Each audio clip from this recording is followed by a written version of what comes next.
Ассалаумағалейкум, ардақты ағайын.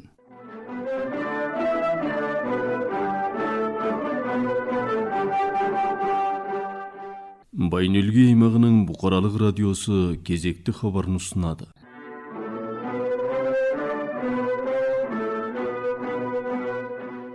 Бүгін сәуірдің 1-і сейсенбі. Хабардан сіздер Қан донорлары туралы заң жобасын ұсынды. Адам құқықтары жөніндегі ұлттық комиссия баяндамасын таныстырды. Балық аулауға тыйым салынады. Жасөспірімдер зілтемір көтеру сайысына табысты қатысты. Қазақ ұлттық педагогикалық университеті шақырады қатарлы жаңалықтармен танысып, Күлкі күнінің шығу тарихы, сәуір айы туралы мағлұмат, той туралы толғаныш және ойланайық ағайын атты мақалалар, доктор профессоры Бекет Ұлықпанұлымен өткізген сұхбат, тағы басқа қосымша ақпараттар тыңдайсыздар.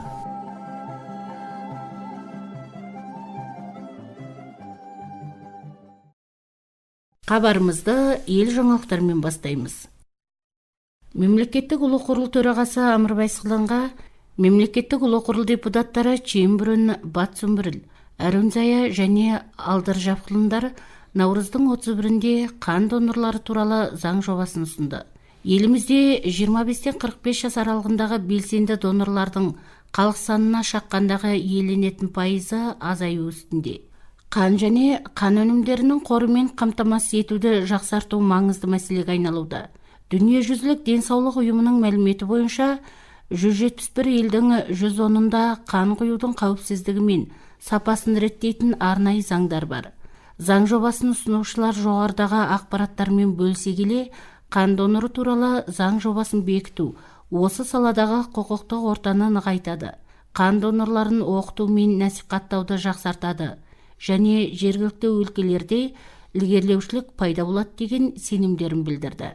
Сондай-ақ қан донорларының әлеуметтік қорғалуы мен ынталандыруын арттыру, олардың қатарын көбейтуге мүмкіндік туғызады деген пікірлерін айтты дегенді атап өтті. Мемлекеттік ұлы құрыл төрағасы Амырбай Сығланға адам құқықтары жөніндегі ұлттық комиссиядан адам құқықтары мен бостандықтарының жай-күйі туралы 24-ші баяндамасын ұсынды. Адам құқықтары жөніндегі ұлттық комиссия өз баяндамасын 6 тарауда дайындаған.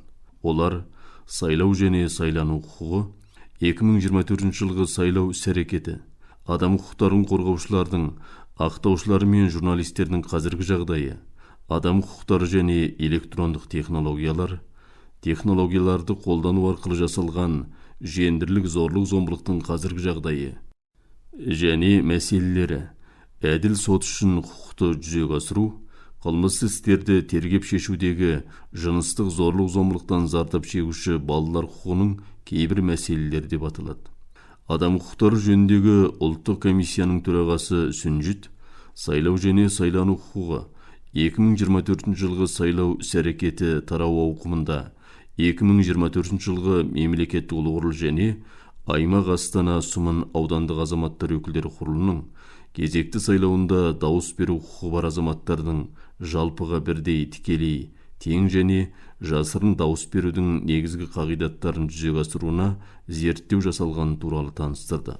Ал адам құқықтары жөніндегі ұлттық комиссияға келіп түскен шағымдар мен мәліметтердің 50%-дан астамы әділ сот өткізу құқығын бұзуға қатысы болғандықтан, тиісті деректер мен дәлелдер негізінде алдағы уақытта қабылданатын шаралар туралы пікірлер мен қорытындылар әзірленген жеткізді деп хабарлайды Мемлекеттік ұлы құрылдың баспасөз ақпарат басқармасынан. Ауа райын бақылау ұйымы келер мамыр айынан шілдеге дейінгі ауа райының алдын ала болжамдарын ұсынды. Мұнда көктемнің соңғы айында көптеген өлкелерде ауа температурасы көп жылға орташадан жылы, ал ылғал көп жылға орташа мөлшерінде болады деп болжануда.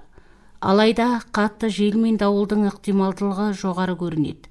Сондықтан құрғақшылық басым жерлерде дала өртінің шығу қаупінен сақ болған жөн. Мамыр айындағы ауаның орташа температурасы Байнөлгей, Обсы, Запқын өлкелерінде, Қобда, Қобалтай, Баянқоңғырдың солтүстігі, Өбірханғайдың солтүстік шығысында, Арханғай мен Көпскілдің басым бөлігінде көп жылдық орташа шамасында, ал қалған аймақтарда орташадан жылы болады деп күтілуде. Жауын-шашынның айлық жалпы мөлшері Байнөлгей, Қобда, Қобалтай, Байынқоңғыры, Өбірханғайдың оңтүстігі, Өмінғомының батыс бөлігінде көп жылдық орташа деңгейден жоғары, ал қалған өлкелерде орташа шамасында болады деп болжануда деп хабарлайды Төтенше жағдай бас басқармасынан.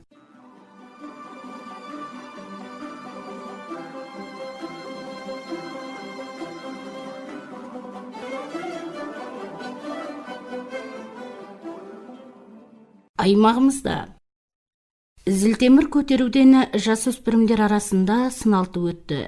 Өткен наурыз айының 21-нен 23 күндері Хенти аймағында 2025 жылғы жасөспірімдер арасында зілтемір көтеруден мемлекеттік ел біріншілігін сыналту бәсекесі болып өтті.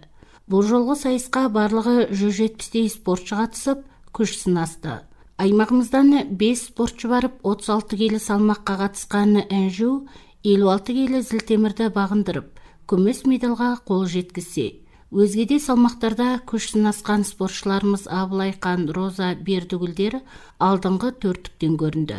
Бұл жолғы сайысқа қатысуға қолғабыс жасап, 600 мың төгіректің көмегін көрсеткен мемлекеттік ұлы құрыл депутаты Бұланұлы Бейсен, Хенти аймағынан сайланған мемлекеттік ұлы құрылдың депутаты Идірбат, осы аймақтың төтенше жағдайлар басқармасы және аймағымыздың дене шынықтыру спорт басқармасының бастығы Қайсанайұлы Қайнар, аймақтық ауыр атлетика федерациясының бастығы Бұқарабұлы Нұрлан, Хенти аймағының әкімі мен спортшы балалардың ата-аналарына алғыс айтамыз деп хабарлайды зілтемір көтеруден халықаралық дәрежедегі спорт шебері, аға жаттықтырушы Талғат Мұхамедқалиұлы.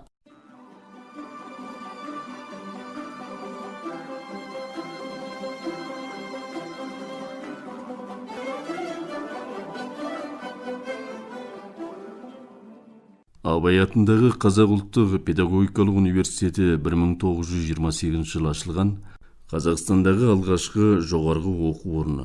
Мұнда математика, физика және информатика, педагогика, психология, филология, жаратылыстану, география, өнер, тарих және құқық, дене шынықтыру және алғашқы әскери дайындық қатарлы 9 факультетте мыңдаған студенттер білім алуда. Университеттің кәсіби бағдар беру мәнсәпті дамыту департаментінің директоры Найманбай Валмас Әбдіманабұлы мынадай ақпарат берді. Абай атындағы Қазақ ұлттық педагогикалық университетінің тарихы терең. 1928 жылы құрылған. Бүгінде 100 жылдық тарихы бар. Бұйырса біз 100 жылдыққа қадам басып келе жатырмыз. Қазіргі таңда факультет бойынша 7 факультет, 2 институтымыз бар. Шетел жоғары оқу орындарымен өте тығыз қарым-қатынаста жұмыс жасаймыз. Ғылыми әлеуетіміз де жоғары.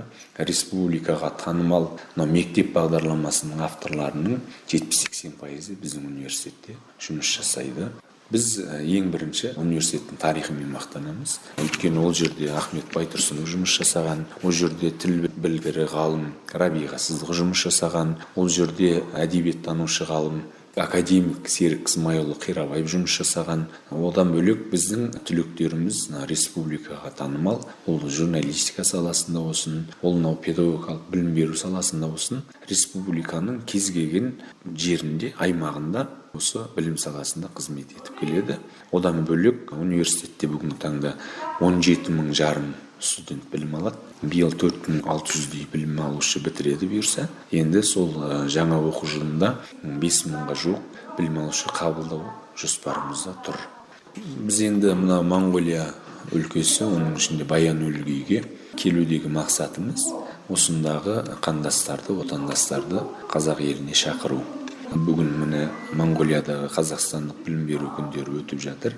Өзіміздің қара шаңырақ туралы, Абай университеті туралы ақпаратпен бөлісіп жатырмыз мектеп оқушыларына. Жеңілдік туралы айтып өтсем, жалпы бізде өз мемлекеттің де бекіткен 600-ші бұйрықта бар. Жеңілдіктердің тобы бар. Оның ішінде мынау толық жетім, жартылай жетім, асыраушысынан айырылған, мүгедектігі бар деген сияқты категорияларға бөлінеді. Және көп балалы ана деген. Сол категорияларға байланысты біз жеңілдікті қарастырамыз. Бұл категориялар шетелдік те отандық қандастарға жүреді. Ал енді шетелдік қандастардың, яғни Моңғолиядағы, Қытайдағы, Өзбекстандағы отандастардың оқуға түсу мүмкіндігі туралы айтып өтсем, ол жерде республика бойынша бөлінетін гранттың санының 4%-ын осы отандастарға береді жылда. Ол кейбір жылдары осы отандастардың, мәселен, 80 мың грант берсе, соның 4%-ын, яғни 3 мыңнан астам грант, соны игерілмей қалған кездер болды. Содан бастап өткен жылы бұрын шектік балл міндетті болатын, бірақ оны алып тастады да, яғни 1 балл алса да, 140 балл алса да, жалпы конкурсқа қатысу мүмкіндігін берді мемлекет. Мен содан бері былтыр өте жақсы жұмыстар жасалды. Гранттар игерілу мүмкіндігі де жоғарылады. Соған байланысты. Ал енді ақылыға тапсырушылар шетел азаматы ретінде, әлі біздің Қазақстан азаматтығын алған жоқ, олар сұхбаттасумен оқуға түседі. Сол кезде 5 категорияның қайсысына кіреді? Көп балалы ма? Ол 10%-дан 30% аралығында жеңілдік алынады. Егер толық жетім болған жағдайда ол 100% алады. Мәселен, Қазақстан азаматы көп балалы болатын болса, олардың әрқайсысының бізге комиссия құрылады арнайы, туу туралы куәлігін өткізеді. Содан комиссия оны қарастырады да жеңілдікті категориясына байланысты бөліп береді. Бұрын жалпы оқу ақысында да, жатақханада да шетелдік және Қазақстан азаматы деп бөлінетін. Соңғы жылдары оны біз алып тастадық. Екі жаққа да оқу ақысы да бірдей, және жатақхана төлемі де бірдей. Мәселен, оқу ақысы педагогикалық мамандықтар, оның ішінде сұранысы жоғары екі шет тілі және дене шынықтыру мамандықтар 950 мың оқу ақысы. Қалған педагогикалық мамандықтың бәрін 900 мыңнан. Ал педагогикалық емес мамандықтар 1 300 000-нан 1,5 миллионға дейін аралықты қамтиды. Абай атындағы Қазақ ұлттық педагогикалық университеті қазіргі таңда әлемнің көптеген таңдаулы университеттермен мәдени байланыс орнатып жұмыстауда. Үздік оқыған студенттер жобалар арқылы шетелдерде оқып білім алуына да болады.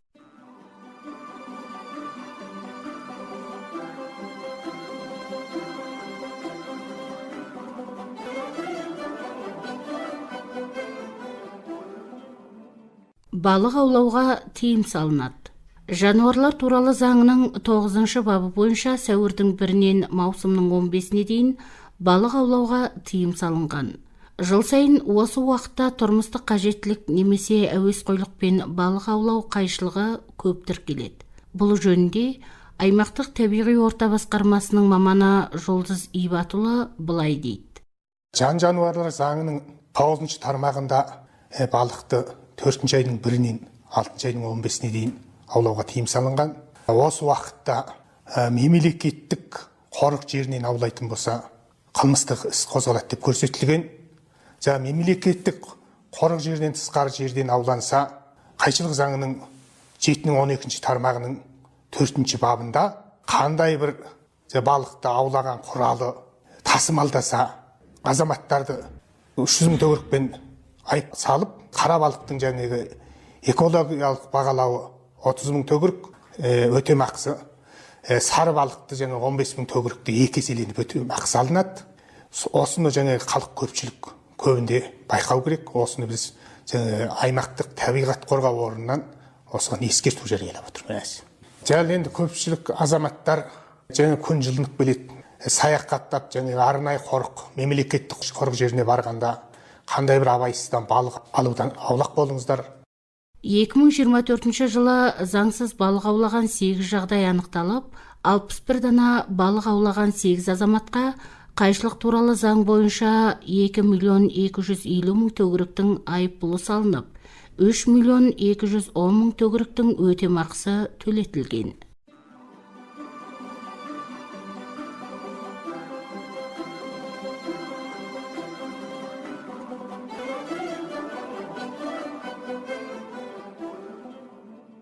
Базардағы баға. Мал базарында жылқы 1 миллион, еркек қой 230 мыңнан 350 мың төгірік, серке 180 мыңнан 250 мың аралығында сатылып тұрса, кезек көмірдің тоннасы 140 мыңнан 150 мың, ұсақ көмірдің тоннасы 120 мыңнан 130 мың аралығында саудалануда.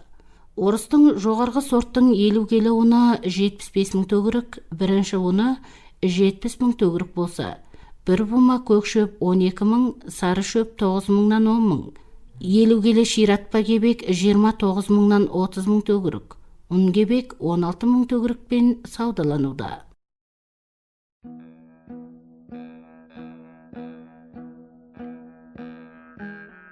Ауа райының болжамы. Сәуірдің 1 күнгі 20 сағаттан 2 күнгі 20 сағатқа дейінгі ауа райының алдын ала алынғаны бір тәуліктік болжамына қарағанда, аймағымыздың барлық өлкелерінде ауыспалы бұлтты, түнде өлкенің батыс бөлігінің кей жерлеріне, күндіз батыс оңтүстік бөлігіне ылғал түседі. Желдің жылдамдығы батыстан 3-8 метр секунд, күндіз кей жерлерде 12-14 метр секундқа жетіп күшейеді. Ауа температурасы түнде 7-12 градус суық, күндіз 3-8 градус жылы болады. Өлгей қаласы маңында күн бұлтты, күндіз тауларға аздаған ылғал түседі. Жел батыстан 5-10 метр секунд мөлшерінде. Күндіз желдің жылдамдығы 12-14 метр секундқа жетіп күшейеді. Ауа температурасы түнде 2-4 градус суық, күндіз 6-8 градус жылы болады. Сәуірдің 3-нен 7-сіне дейінгі ауа райының алдын ала алынған 5 тәуліктік болжамына қарағанда, уақыттың ортасында батыс оңтүстік бөлігінің кей жерлеріне ылғал түседі. Осы уақытта желдің жылдамдығы 14-16 метр секунд, кей уақыттары 18-20 метр секундқа жетіп күшейіп, тау жоталарында қарлы бұрқасын болады. Басқа уақытта желдің жылдамдығы 5-10 метр секунд мөлшерінде. Ауа температурасы барлық өлкелерде түнде 7-12 градус суық, күндіз 5-10 градус жылы болады деп хабарлайды аймақтық су және ауа райы қоршаған ортаны зерттеу орталығынан.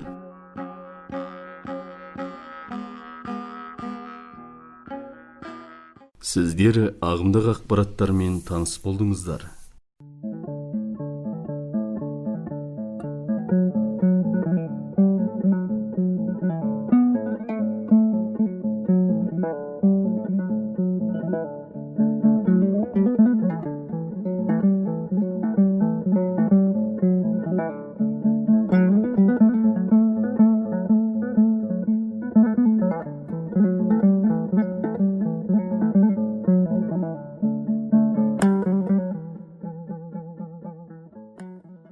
Бүгін халықаралық құстар күні. Ғалымдар әлемде 50 миллиардқа жоқ құс бар деп есептейді. Ал елімізде құстың 472 түрі тіршілік етеді. Атаулы күнге орай назарларыңызға құстардың ерекшелігі. Жыл құстары жайлы Алтай зерттеу орталығы үкіметтік емес ұйымының төрағасы доктор профессоры Бекет Ұлықпанұлымен өткізген сұхбатты ұсынамыз. Табиғаттағы бір ерекше жаратылыстың бірі құстар. Осы құстардың негізгі шығу тегі, жалпы еліміздегі өмір сүретін құстар жайында бір сұхбат өткізбекшіміз. Осы жайында кеңірек түсінік бере кетсеңіз. Жер әлемде құстардың пайда болуын құс зерттеуші ғалымдардың соңғы мәліметіне қарағанда, осы біздің жыл санауымыздан 139-дан 190 миллион жылдың алдында бауыр мен жорғалаушылардан эволюциялық даму кезеңін бастан өткеріп, бүгінгі күндегі құстардың биологиялық түрлері пайда болған деп айтады. Басқаша айтқанда, миллиондаған жылдар табиғатта сұрыпталып, өлгені өліп, қалғаны қалып, өсіп өніп деген сияқты басынан өткізіп осы бүгінгі күнде біздің әлемдегі құстар дүниесі пайда болған деп түсінуге болады. Моңғол елінде қанша құстар бар, олардың екі жүйеде алатын орны қандай деген тақырыпта азды көпті түсінік бере кетейін. Моңғолиядағы құс зерттейтін жеке ұйым жоқ, тек қана Моңғолдың ғылым академиясының биология ғылыми зерттеу институт деген бар. Осы ғылыми институтта Моңғолдың құс зерттеу бағытындағы ғылыми жұмыспен айналысқан атақты академик ғалымдар болған профессор, академик Шагдыр Сүрін, Болды, Себемиядық, Болды Батыр деген, Қомбы Батыр деген Моңғол осы екі болды. Осындай ғалымдар Моңғолдың барлық зоналарындағы құстарды зерттеп, бүгінгі күні Моңғолияда 61 тұқымдасқа жататын 204 туыс, 472 түрлі құс бар деп осындай мәлімет беріп отыр. Бұл құстарды ғылыми түрде жүйелеп, дүние жүзіндегі құс зерттеу ғылыми орталықтарының стандартына сәйкестіріп, шығу тегі, оның туысы қандай, тұқымы қандай, түрі қандай дегенді зерттеп шығарып келген. Сонымен біздің Моңғолияда 472 түрлі құс бар деп түсінуге болады. Осы құстардың ішінде 81-і Моңғолда жылдың 4 мезгілінде тұрақты бізде тіршілік етеді екен. Ал 391 түрі күз бен көктемде көшіп кететін, басқа жылы жаққа ұшып кететін жылы құстар болып есептеледі екен. Осының ішінен тағы да 49 түрлі құс біздің елімізді басып өтіп басқа жаққа кетеді екен, көктем айларында. Жалпы Моңғолдың құстарының осы 472 деген саны әлемдегі құстардың 5%-ін иеленеді екен. Сонда әлемде қанша құс бар болып отыр? Енді ол әлемдегіні біз білмейміз, енді ол да біраз санды иеленеді ғой. Енді жалпы біздегі ғылыми зерттеу мәліметтерін қарағанда 5,1%-ін иемденеді деп өстіп көреді екен. Бұл құстар табиғи зоналарға байланысты. Мысалы, биік тау жоталарының құстары, аласа далалық зоналардың құстары, шөлейт жердің құстары деген сияқты табиғи екі жүйеге байланысты бейімделген, сонда тіршілік етуге бейімделіп мыңдаған, жүздеген, миллиондаған жылдар өсіп-өніп өстіп келген құстар болып есептеледі. Осы тақырыпқа байланысты айта кеткенде, бұл құстардың ең алдымен біз табиғат қорғаушылар әсіресе ғылыми атауын білу керек. Жыл құстары деп жатамыз ғой. Осы құстар жыл сайын, мысалы, біздің елімізге, Моңғолияға күзде ұшып кеткен құс көктемде қайта келе ма, әлде мекенін алмастырып отыра ма? Біздің Моңғолияда 472 құстың 81-і жергілікті жердің тұрақты жылдың 4 мезгілінде мекендейтін құстар деп. Ал бұл құстар болғанда өзінің экологиялық ортасы өте төмендеп, өзінің мекенінен кетуге мәжбүр болған жағдайда болмаса, бұл құстар өзі байырғы қыста да, жазда да өз мекенінде болады. Мысалы, оларды айтуға болады. Олар өзінің мекенінде биік таудың жотасында тіршілік ететін, қыста да, жазда да сонда өмір сүретін құстар. Бұлар жаңағы жергілікті жердің байырғы құстар деп түсінуге болады. Сол сияқты енді кейбір су құстар күзде жылы жаққа ұшып кетеді, қайтып мекеніне қайта ұшып келеді. Көп орын ауыстырмайды. Неге дегенде олар өзіне қолайлы жұмыртқасын басып шығаратын, соның шығуына қоршаған ортаның температура, ауа райының жағдайы сәйкес келетін болғандықтан сол үшін келеді олар. Моңғолияда жұмыртқалап, балапанын есейтіп алып, күзде қайтадан жылы жаққа ұшып кетеді. Бұндай құстар өте көп. Мысалы, мен осы тақырыптың шеңберінде мынандай мәселені айта кетейін деп отырмын. Біздің мына Қобдаймығының жерінде Харснур деген көл бар, Қаракөл. Осы көлдің жағасы қамысқа өте бай. Бізге келетін жалпы құстардың 60% осы Қаракөлге келіп, сонда жұмыртқалайды екен. Кейбіреуі қонып, тынығып алып, одан басқа жаққа да ұшатын осындай құстар болады екен. Сонда жалпы мына құс туралы айтқанда, қамыс бірінші құстардың өзін өзі жауынан қорғайтын қорғанышы болып есептеледі. Жасырынып, жауынан жасырынып тұруға. Екіншіден, тыныш жерде олар жұмыртқасын басады деген сияқты. Сондықтан құстар мен табиғаттағы өсімдіктер дүниесі де тура байланысты. Жаңағы қамыс жойылатын болса, алыстан аңсап көктемде ұшып келген құстардың жұмыртқалайтын, жұмыртқасын өзінің жауларынан қорғайтын орта жоқ болады деген сөз. Соға байланысты құстарды сақтау үшін жаңағы көлдің жағасындағы құстардың паналайтын қамыс, ағаш, тоғай, өсімдіктер дүниесі де бірге қорғалуға тиісті. Екіншіде бір айта кететін нәрсе, құстардың бізге қандай пайдасы бар? Мысалы, экожүйеде қандай пайдасы? экожүйеде қандай пайдасы бар? Жалпы экожүйеде барлығы бірімен бір байланысты. Қамыс өсімдіктер көлдің су деңгейін тепе-теңдікте ұстап тұратын болса, екінші жағынан соны паналап келген құстар сонда өсіп өніп жатыр. Экожүйеде бәрі бір-біріне байланысты. Құстар көлдегі, шалшық судағы, кішкентай насекомдарды көбінесе соларды көре кетеді. Шыбын, шіркей, маса деген сияқты. Егер бұл құстар жоқ болатын болса, бізде жаңағы насекомдар өте шексіз көбейіп кетеді.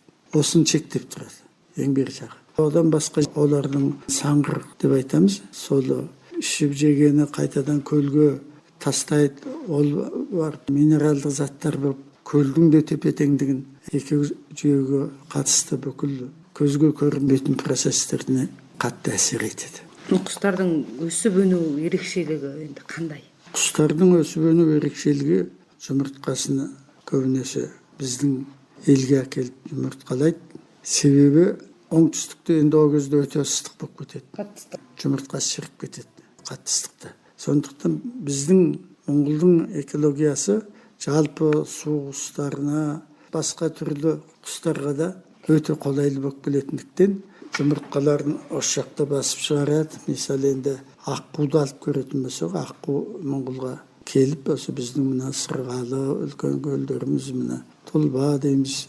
Қотын-Хорғын, Дайын дейміз, енді осындай үлкен көлдерге келіп, маңайындағы кішкене көлдерде құстың жейтін жемі көп болады, үлкен көлде емес. Суы жылы, сосын әртүрлі шыбын-шіркей, бақа-шаян көп болатындықтан сондай жерге ұя салып балапандарын өсіріп алады. Құстарды қорғауға байланысты біздің елімізде қандай жұмыстар ұйымдастырылып жатыр? Құстарды қорғауға байланысты айтқанда ең алдыменен бізде құстарды бұрын құс деген таусылмайтын бір шексіз көп жәндік сондай дүние деп түсінген жағдайлар болған. Ал қазір ол кездегі құстардың саны зерттеушілердің айтуынша жыл сайын азайып келеді деп отыр. Өйткені құстардың жылы жаққа кеткендегі экологиялық ортасы өте қиындап барады. Өте дамып кеткендіктен адам саны өте көбейіп кеткен. Мысалы Индия сияқты енді жылы жер. Индия, Египет, Африканың. Сосын мына оңтүстік шығыс Азия дейміз, Вьетнам, Малайзия, Индонезия сияқты елдерде құстардың түрі өте көп болғанмен олардың саны азайып келе жатыр деген осындай дабыл қағуда. Себебі машинаның түтіні, әртүрлі өндірістердің қатты дауысы, мысалы оны үркітіп, шошытып, мысалы балапан басып жатқан кезде ортасы ыңғайлы болмаса балапан шықпай қалады деген сияқты. Осындай факторлардың көбейе бастауы келешекте жалпы мына құстар әлемін қорғауда үлкен дабыл қағуда. Қазіргі таңда елімізде сұңқарды рұқсатпен шетелге шығарып сатса, олардың етін пайдалану үшін заңсыз жасырын саудалап келеді. Бұлардан тыста қызыл кітапқа енген құстар көп. Осылардың қайсы бірін аулап, оны сату әшкерленсе, қылмыстық іс қозғалады. Ал бүркітті қазірі екінің бірі ақша табу мақсатында қолға ұстайды. Бүркіттің аталығы емес, аналығы аң алатын болғандықтан, оның да ұстайтын және табиғатқа жіберетін уақыты болады. Сондықтан да азаматтар экожүйе теңдігін сақтайтын құстарды заңсыз ату мен сату істерінен аулақ болған жөн.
Қат қоржыны.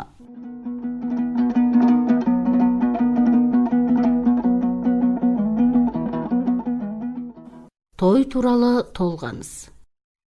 Көптің назарында болып, көп қынжылтып, ел аузына ілініп жүрген той туралы радио хабарларда ауыл ақсақалдары мен әжелер жақсылық жағынан ақыл кеңестер беріп, ысырапшылдық жасамау жөнінде өте көп айтып келеді.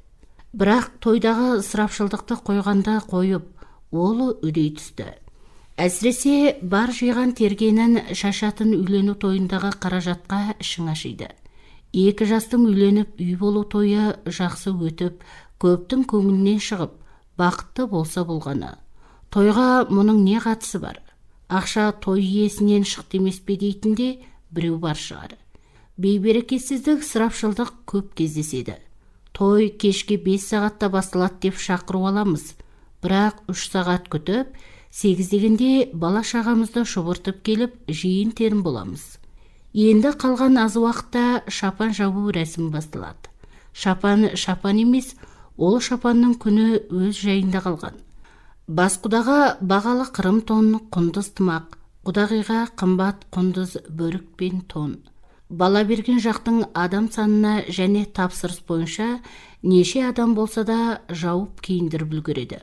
Бұл кәдеден соңғы кезде үйдегі балалар да құралақан қалмай, өздеріне шақ, бағалы тон, күртеше сияқтыларды үстіне іліп жатады. Бұл рәсім аяқтала дастарқан басына жайғасамыз. Мұнда реттілік үлкенді кішілік жоқ. Шалдары балалармен араласа отырады. Музыкада шегіне дейін қойылып, ортаға ойын жүргізеді. Бірнеше адамды шығарып, түрлі білетін, білмейтін билерді билейсің деп шарт қояды. Өзіміздің мұңғыл қазақ биін билей алатындар әжептәуір билеп жатады. Ал басқа ұлттың биін билеуге тиісті адамдар екі санын ұрғылап, шолғып секіріп, ыршып жатады. Осындай ойын биден көрі өзіміздің ұлттық ойынмен жұмбақ жаңылтпаш баршылық қой. Мысалы, домбыра дайындап әндер орындаса, қалып бара жатқан қазақтың қара өлеңдерін айтқызса, көп көңілінен шығар еді. Уақыты да жетті, той да бітті. Міне осындай тойда не мән бар деп жазады зейнеткер Құмар Шілдебайұлы.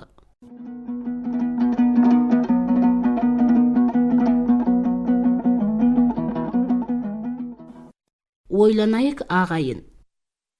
Дәстүрлер бар көптеген, ой өрісім жетпеген. Салтымыз бар тамаша, атадан келген көз көрген. Ұрпақты қосып өсіріп, талай тойды өткізген. Келген еді бабалар оқалы шапан кигізіп дегендей. Қай ата-ананың Алладан тілеген арманы ол қызын өсіріп, оларды үйлендіріп, отау көтеріп, халықтың ақ батасын алу. Екі жастың үйленген той думаны ата-ананың баға жетпес қуанышы емес пе? Солай десек те, соңғы кезде ұлтымызда болмаған салт дәстүрде жоқ.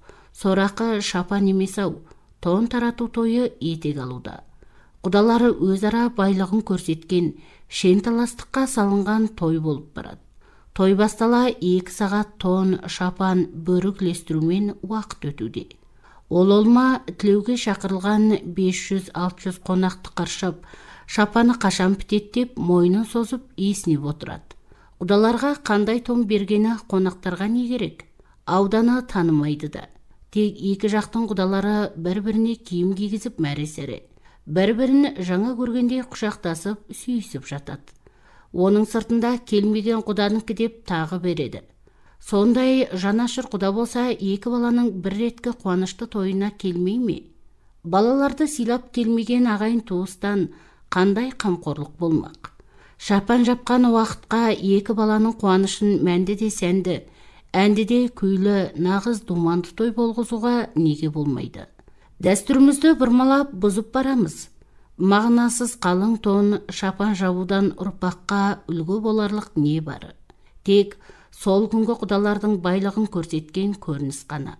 Оның орнына ұрпағына жинаған дәулетін, нақ ниетімен балалар үшін жинағаны рас болса, екі жақтың құдалары келісіп, соған кеткен қаржыны жас жұбайлар қалтасына салып беріп, жаңа заманның отауға лайықты қажетті дүниелерін тарту етсе, қандай қуанышты болмақ. Қонақтар да риза, балалар да мәз болмай ма? Келешекте балалары тойымызда ата-анамыздың берген дүниесі еді деп немерелерге айтып отырмай ма? Құдаларға жапқан тон ескерусіз ұмыт болмай ма? Тойды мәндіде қуанышқа толы 2 жасқа дұрыс арнайық. Тойларыңыз байлық көрсеткен той болмасын. Ойланайық ағайын деп жазады Ноғынырлық Жанат Құрманбайұлы.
Сәуірдің 1-і күлкі күні.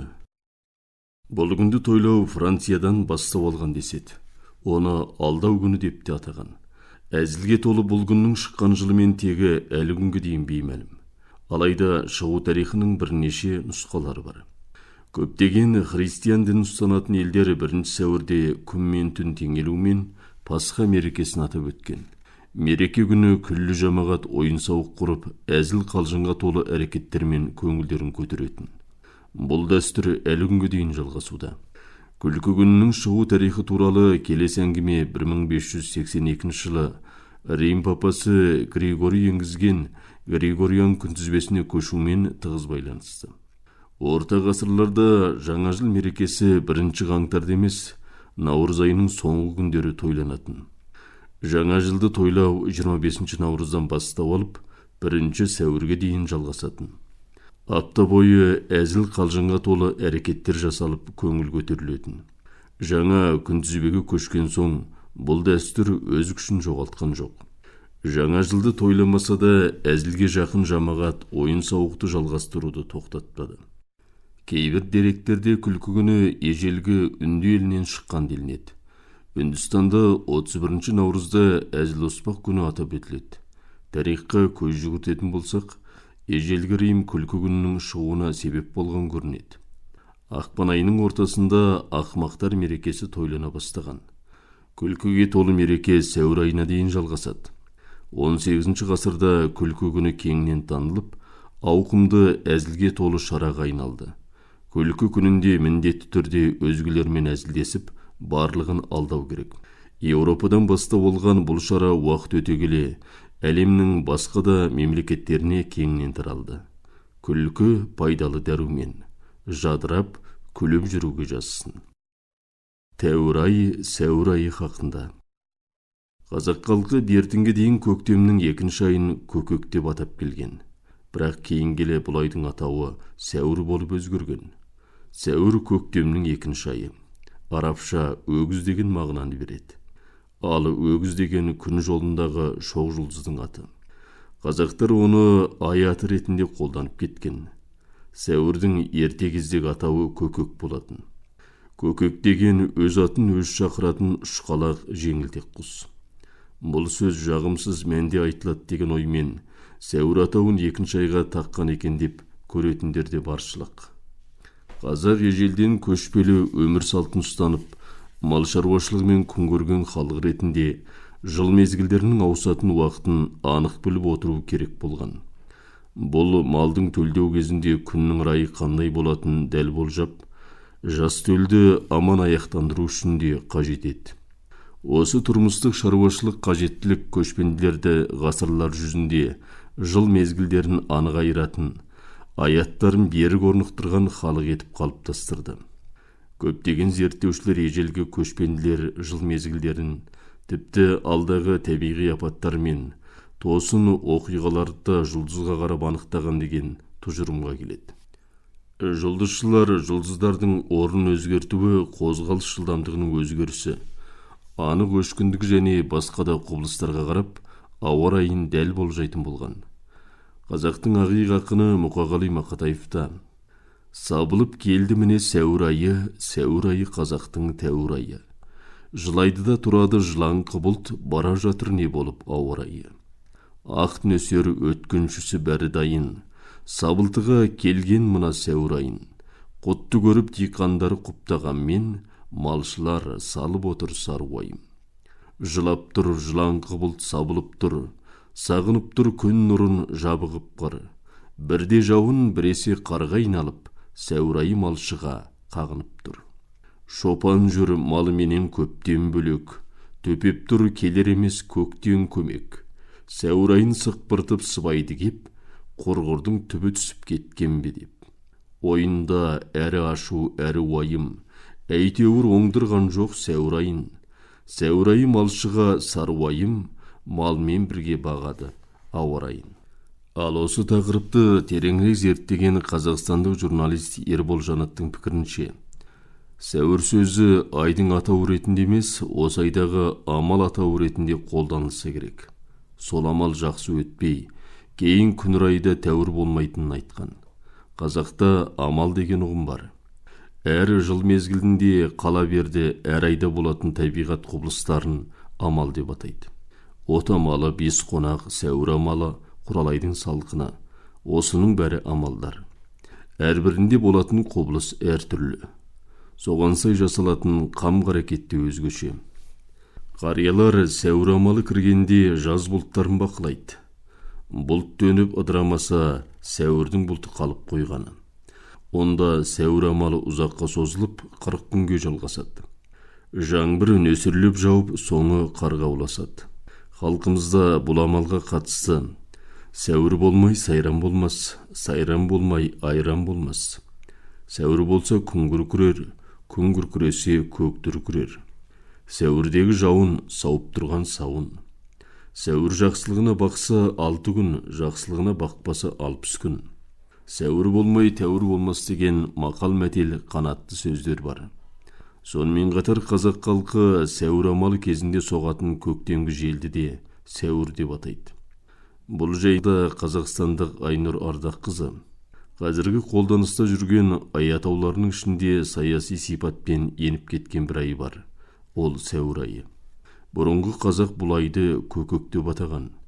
Көп адам осы көкек қалайша сәуір болды деген сұраққа жауап іздейді. Қош, қазақтың сәуір болмай тәуір болмайды деген сөзі сәуір атауының бұрыннан барын дәлелдейді дерсіз бәлки. Бірақ бұл жерде сәуір сөзі айдың атауы ретінде емес, осы айдағы амал атауы ретінде қолданылса керек. Сол амал жақсы өтпей, кейін күн райы тәуір болмайтын айтқан деп атап өтеді. Аймағымыз радиосы да бертінге дейін көктемнің 2 айын бұрынғы атауымен көкек деп атап, солай қолданып келгені белгілі. Бірақ өздеріңіз білесіздер, қазақ тілінің ортақ нормасы деген болады.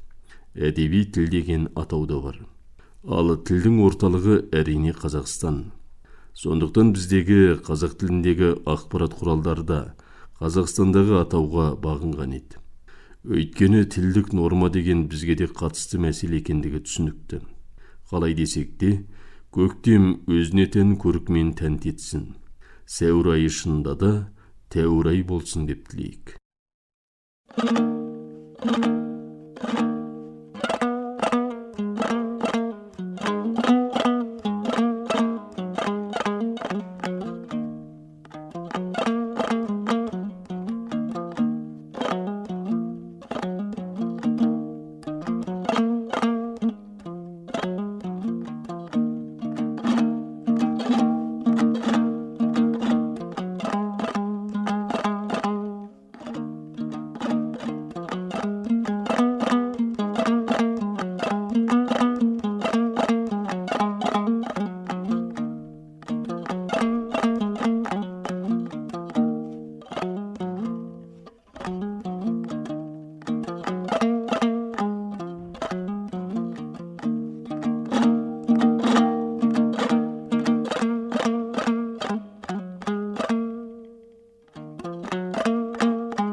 Құлақтандырулар. Шахматтың рапид билейс түрлерінен аймақтық біріншілік сыналту шахмат бәсекесі сәуірдің 5-6 күндері мемлекеттік даяшылық біріккен орталығының 6 қабатында жүрілетіндіктен көптеп келіп қатысыңыздар. Мандат бағасы бір түрі 15 000 төгірік.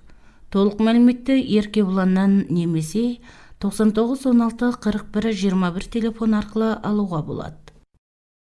Бек электроникс дүкені барлық электрон тауарларға жеңілдік жасауда.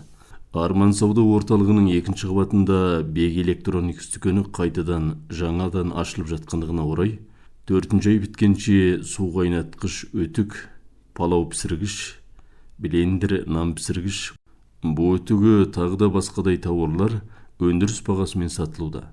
Дайын ақшаға сатып алатын тұтынушылар өз бағасынан әлдеқайда арзан бағамен алуына болады. Мекен жайы Арман сауда орталығының 2 қабаты.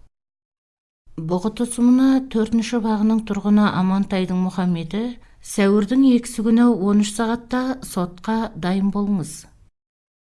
Қоптаймағының Ердінбірін сұмынына отбасылы адамдарды мал баққанға жұмыс қаламыз. Айлық жалақысы ай сайын беріледі. Байланыс телефоны 99 90 54 23. Қозының ел тірісін аламыз. Байланыс телефоны 94 80 30 30. 2025 жылы еңбек қамқорлық даяшылығы басқармасынан жүзеге асыратын жоба бағдарламаларды насихаттау жұмыс ауқымында еңбекпен шұғылдануды қолдау іс-шарасының ашылуы және еңбек қауіпсіздігі гигиеналық айлық жорық 2025 іс-шарасының ашылу рәсімі сәуірдің 2 күні 9 сағатта музыкалы драма театрында өткізілетіндіктен мемлекеттік мекемелер мен жеке шаруашылық бірліктері тұрғындарды көптеп келіп қатысуға шақырамыз. Еңбек қамқорлық даяшылығы басқармасы.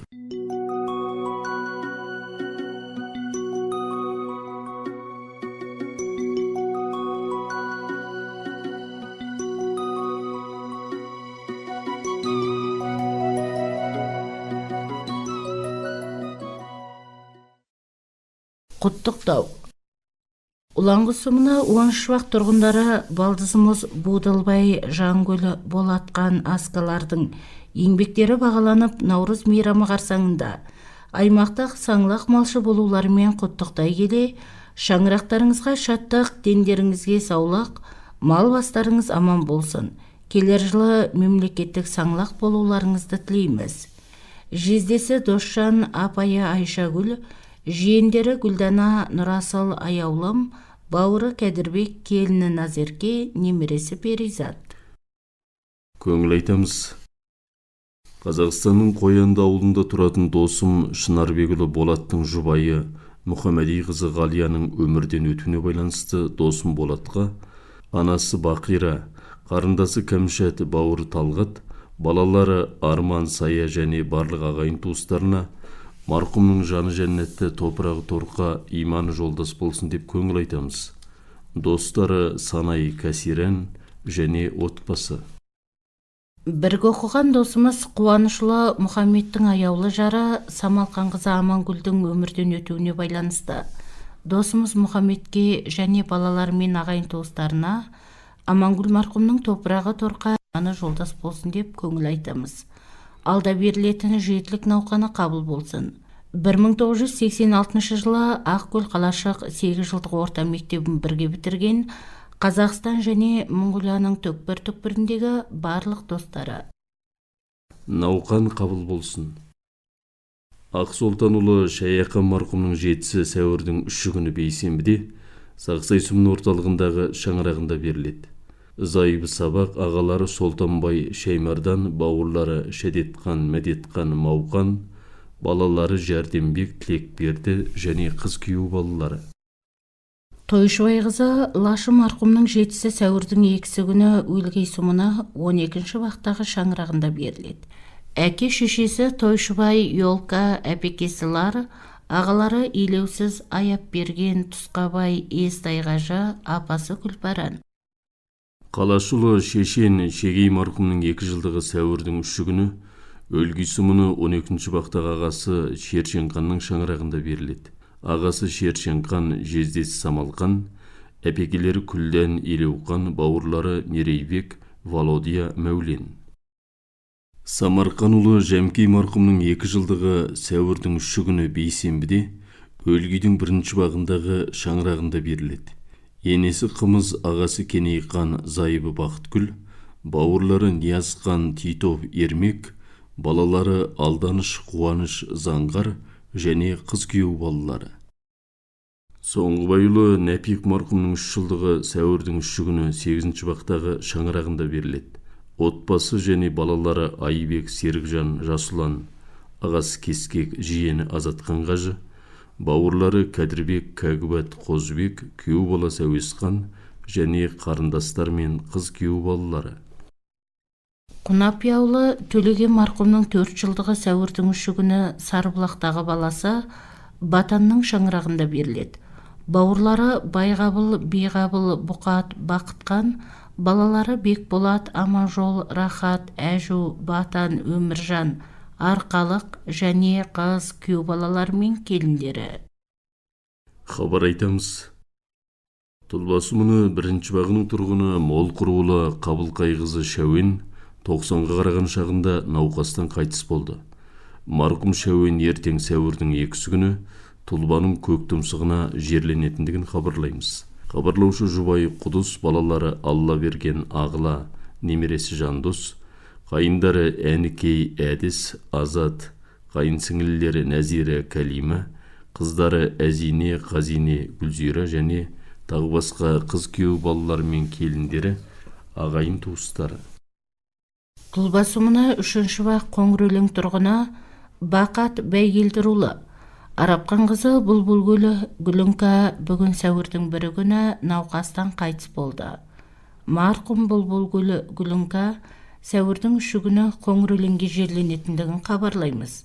Хабарлаушы жұбайы Базар, атасы Жидай, енесі Кәушар, қайнағалары Төмір, Қуанбек, Бақыт, Бекен, анасы Адасқан, ағалары Сәмет, Қайрат, бауыры Талғат және балалары мен ағайын туыстары. Қазақстанның Алматы қаласы Бақанас ауданы Бірлік ауылына қоныс аударған Сейсекеұлы ақын 49 жасында сәуірдің 1 күні мезгілсіз қайтыс болды. Марқұм ақын сәуірдің 3 күні Бірлік ауылына жерленетіндігін хабарлаймыз. Хабарлаушы ағалары Жексенбі, Сенбі, Төкен, Құрмет, Марат, Жәрдемқан, бауырлары Қамза, Ерғанат, жездесі Болатқан, апайы Зәли, қарындасы Күнбол. Боғыты сұмыны Қату бағының тұрғыны Жәдігірұлы, Малғаждарұлы Дәулетқаны 45 жасында бүгін сәуірдің 1 күні мезгілсіз қайтыс болды. Марқұм Дәулетқан сәуірдің 3 күні Бұғының Саркөліне жерленетіндігін хабарлаймыз.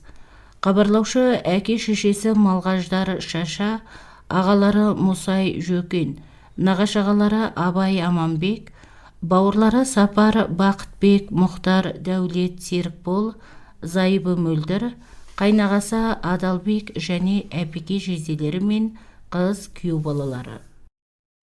Өлгейден Қазақстанның Астана қаласына қоныс аударған Молданияз марқұмның зайыбы Қалиқызы Бәтима наурыздың 26 күні қайтыс болды.